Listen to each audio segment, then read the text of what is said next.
Listen to part of a lecture in an archaeology class. When we think of large, monumental structures built by early societies, an Egyptian pyramid probably comes to mind. But there are some even earlier structures in the British Isles, also worth discussing.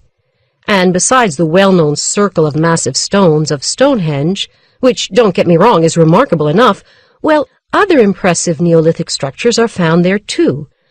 Oh yes, we're talking about the Neolithic period here, also called the New Stone Age, which was the time before stone tools began to be replaced by tools made of bronze and other metals. It was about 5,000 years ago, even before the first Egyptian pyramid, that some amazing Neolithic monuments, tombs, were erected at various sites around Ireland, Great Britain, and coastal islands nearby.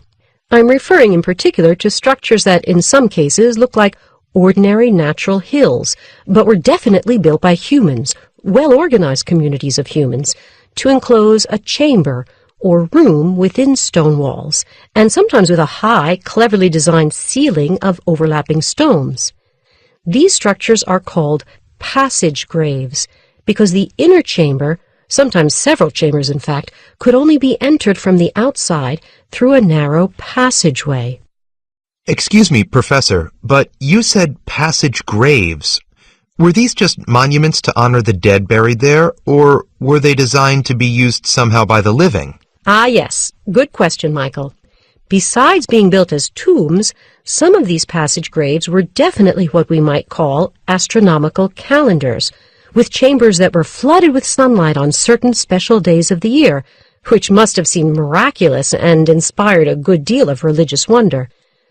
But research indicates that not just light, but also the physics of sound helped enhance these religious experiences. How so? Well, first the echoes. When a religious leader started chanting, with echoes bouncing off the stone walls over and over again, it must have seemed like a whole chorus of other voices, spirits or gods maybe, joining in.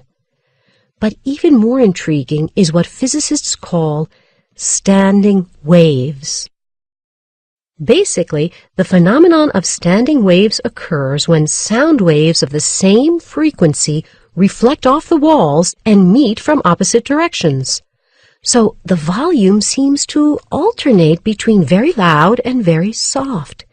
You could stand quite near a man singing in a loud voice and hardly hear him, yet step a little further away and his voice is almost deafening.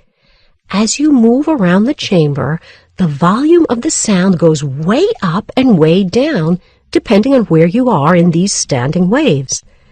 And often the acoustics make it hard to identify where sounds are coming from. It's as if powerful voices are speaking to you or chanting from inside your own head. This had to engender a powerful sense of awe in Neolithic worshippers. And another bit of physics at play here is something called resonance. I'm no physicist, but, well, I imagine you've all blown air over the top of an empty bottle and heard the sound it makes. And you've probably noticed that, depending on its size, each empty bottle plays one particular musical note. Or, as a physicist might put it, each bottle resonates at a particular frequency.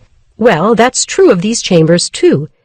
If you make a constant noise inside the chamber, maybe by steadily beating a drum at a certain rate, a particular frequency of sound will resonate, will ring out intensely, depending on the size of the chamber.